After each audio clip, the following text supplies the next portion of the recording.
Welcome to Cartoonist Kayfabe. My name's Ed Piscor. I'm Jim Rugg. We're going to be taking a look at J. Scott Campbell drawing some Thundercats today on the channel. But first, I want to invite you guys to like, follow, and subscribe to the YouTube channel. Hit the bell so that we can notify you when new vids are available, and that will mitigate the kayfabe effect, which is what happens whenever we talk about a comic, put the video out early.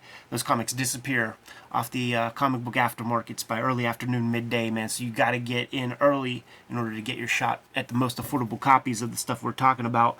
And if you watch these videos to the very end, you're going to help us get a bigger subscriber base by pushing our YouTube content out to a wider audience.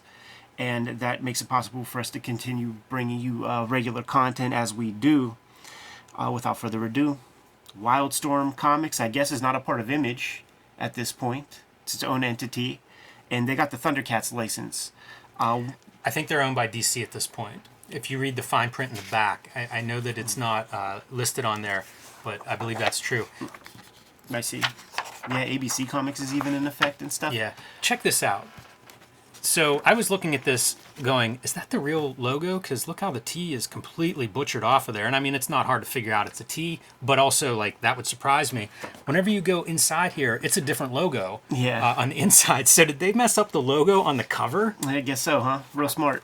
Yeah, it's surprising. There was, in Wizard Magazine, months before this comic came out, maybe the previous year, there was a feature about reinvigorating dead properties with current comic book artists.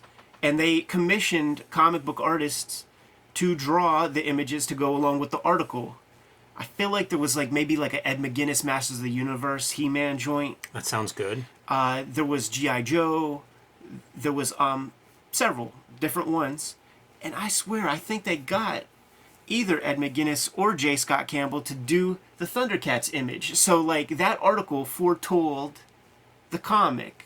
If not for the J. Scott Campbell contribution, for Ed McGuinness, who will take over the miniseries. Because this is Thundercats issue 0, the kind of precursor to just give you a couple of J. Scott Campbell pages. Because even at this point, 2002, he ain't drawing much in terms of comic pages sequentially. He's a cover guy. Yeah, I think the only other comic I can think of is Wildsiders, which was almost, I don't know if it was right before this or right after, but I think it's his last real comic attempt. Yeah, never even heard of it. I don't know if it's a cliffhanger or not, but it's kind of along those lines. It's a creator-owned piece. Credited in here, there's a digital inker. So I don't know if this is a reproduction from his pencils. Sometimes It looks a little bit soft, like it could be pencils, but then other times the line is real crisp. Yeah. And if that's the tightness of his pencils, wow, I guess you don't need an inker, but also just wow in terms of that's a lot of work for, I don't know, man. It was the era, man. I've seen a lot of pencil originals where guys would delineate every thick and thin. They would delineate hatching and feathering in pencil. I would also say, if you guys watching this love Thundercats, or you want to see us look at the Ed McGuinness Thundercats, I have those issues too, and I would be interested in looking at them, but this video's got to be, it's by popular demand. Yeah. So sell this video if you guys want to see more Thundercats and some Ed McGuinness version of this stuff. But cool to see. I assume Campbell's into Thundercats. At this point, he's calling his shots. He doesn't have to do this comic. So I assume this is a property that he's interested in. Yeah, absolutely, man.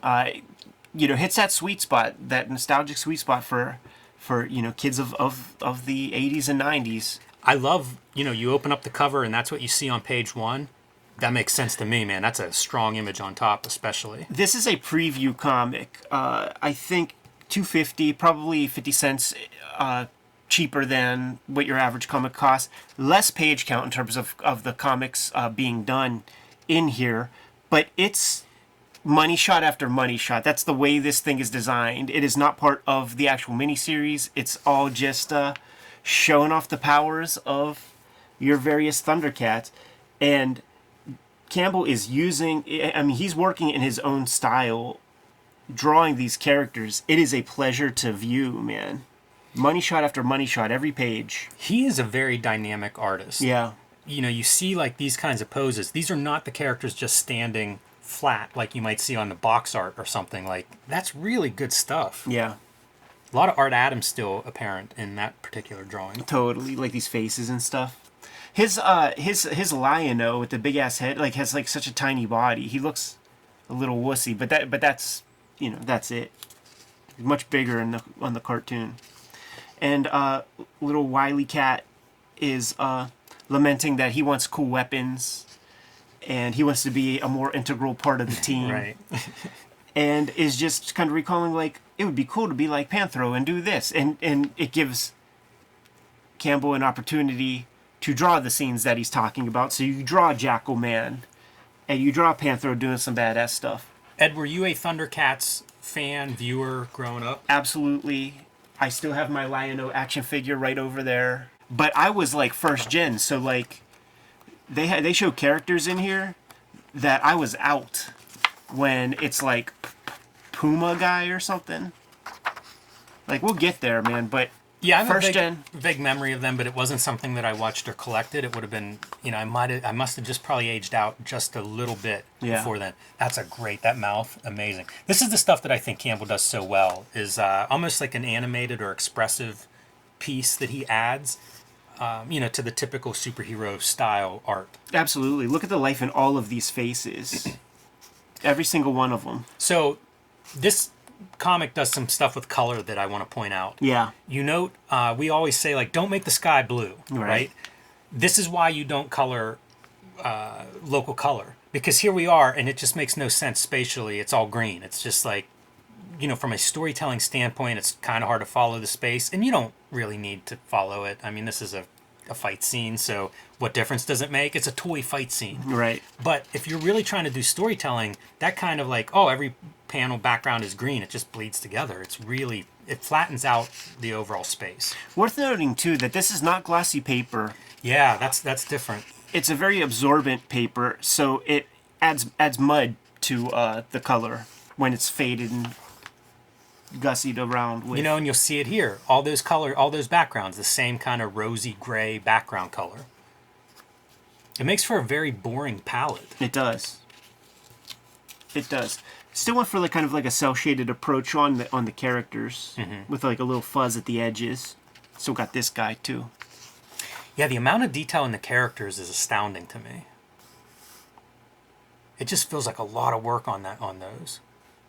Like a labor of love, right? Totally. I like the exclamation point for a panel. Yeah. He would bring those kind of fun elements to his page designs. Stuff he definitely developed on Gen 13.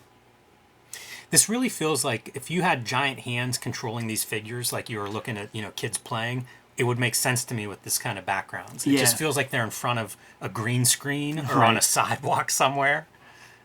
When you start to see stuff like this, is that the colorist doing some work? But it looks like drawn lines. So did J. Scott Campbell draw those speed lines on a separate piece of paper? That's a good question. I have no idea. If you ever see his Wild Siders, it feels like this might have been the early days of him figuring out the tech there, because they have like exosuits. You would see like the underpart and then drawing on top of it. Yeah. So I wonder if, however he's making this, if that's something that he keeps developing and going in that direction. That's a pretty cool spread. Yeah. A must. And he has different body types. You can't have Wily Cat have the biggest muscles. Wonder what kind of approvals this book would have to go through. That's a good question. Because you're really going for it here. Like, if you got a note back and it was like, change this layout, or this does not look like something you want to redraw these pieces. For sure, man. Yeah, and you're talking about the impalement on the Sword of Omens right there with Mumra. I remember it clearly, like, when I was preschool age, there was a commercial for the Mumra, like the toy set, and maybe it was before they had to like add disclaimers, like, how like on Guess Who it would be like, animated cards do not actually animate and stuff like that, because they totally captured my imagination. There's the little Mumra, you put him in this thing, and then you turn it, and then the scary Mumra comes out. And I was like, they are at Hill's department store, they are selling a piece of magic. Like, I was like, I need to have that so bad because, like, how else do you get? You can't buy magic. It's a magical little playset. It totally worked on me. But of course, that shit was expensive. We ain't getting that.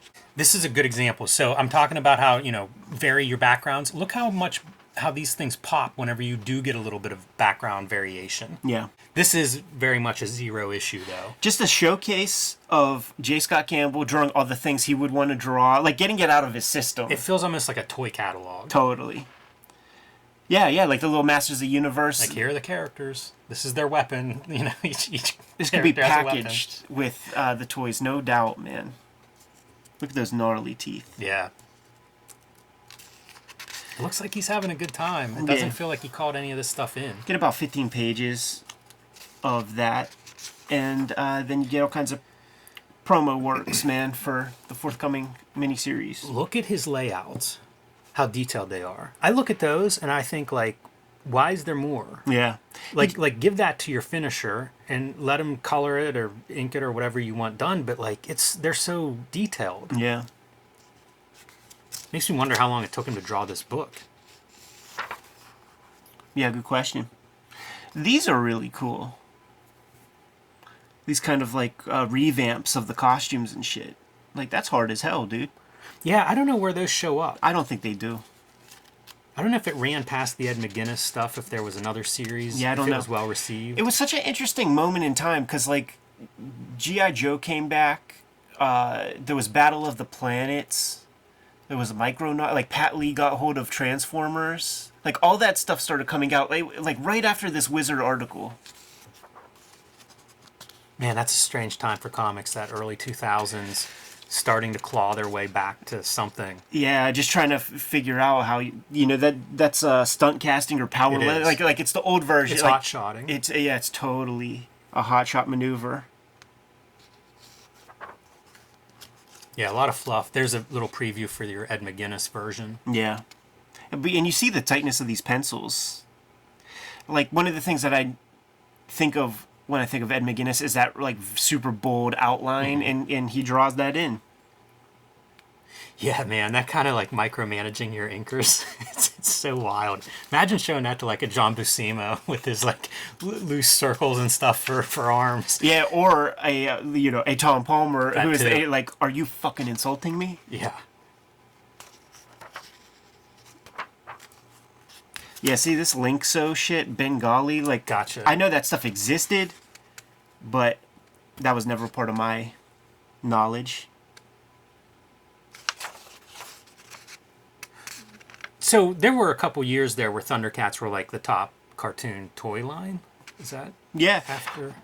it was created by some dude, like a dude that like is from around here, and it was just a pitch. Like, he came up with like all these cat-based figures. They say that the original designs are not far from like what you see here. His family like had input in the designs, and he just like, Total American Dream type stuff. Just like went to the various companies with this ready-made idea in hand, and I think it was LJN, the same dudes who made the big giant rubber wrestler figures, signed them up. And in those 1980s, like, you can't have a cartoon without a animated series. And I mean, these designs are fantastic. Yeah, it kind of makes sense. Kind of ahead of their time in a way. Like, you'd think Thundercats post-internet is when you could do your cat, like your action cat. Would be perfect, but maybe cats have always been there. Yeah, sure, man. Yeah, early furry fandom. I spent a lot of time looking at this arm and what looks like a weird... I thought that was a tumor for a while. Yeah, sure. Maybe panthers have 3 biceps. It's a tri-bicep. Good to go? Yes. Kayfabers, like, follow, subscribe to the YouTube channel, hit the bell. We'll notify you when new vids are available. What's out there, Jimmy? Hulk Grand Design, the Treasury Oversized Collection, will be in stores in December, but you need to order that now in time for Christmas. So order it at your local comic shop or online wherever you buy books. In addition to all of the Hulk Grand Design comics, there's about 40 pages of bonus material. I'm super proud of this book. Sent it to the printer this week. So they should be the perfect gift for you or your loved ones this holiday season. Street Angel, Deadly Squirrel Live, has been out of print for almost a year, coming back into print in August from Image Comics. Your local shop can pre-order that now, and the day it comes out, it'll be ready for you. And you can join me on patreon.com/JimRugg, where you can see a lot more of my art. You can download out of print zines and mini comics, and basically see how I make the comics I make. Red Room Trigger Warnings, trade paperback hitting the shops in September. Murder on the Dark Web, Fun and Profit is the name of the game, collecting the 4-issue series of Red Room comics that I put out this year in 2022. You can grab these comics at your local comic shop, or hit up the link tree in the description below this video if the comic is banned in your neighborhood. You can also hit up my Patreon right now. $3 will get you the archive. I put up new strips every Tuesday, and for that price of $3, you'll be able to read all of the original Anti-Social Network season of Red Room comics, as well as Trigger Warnings. What else do we have out there, Jimmy? Subscribe to the Cartoonist Kayfabe e-newsletter at the links below this video. You can also find Cartoonist Kayfabe t-shirts, merchandise, and fanny packs at the links below this video. Another great way to support the Cartoonist Kayfabe channel. Dude, give them the marching orders. We'll be on our way. Read more comics.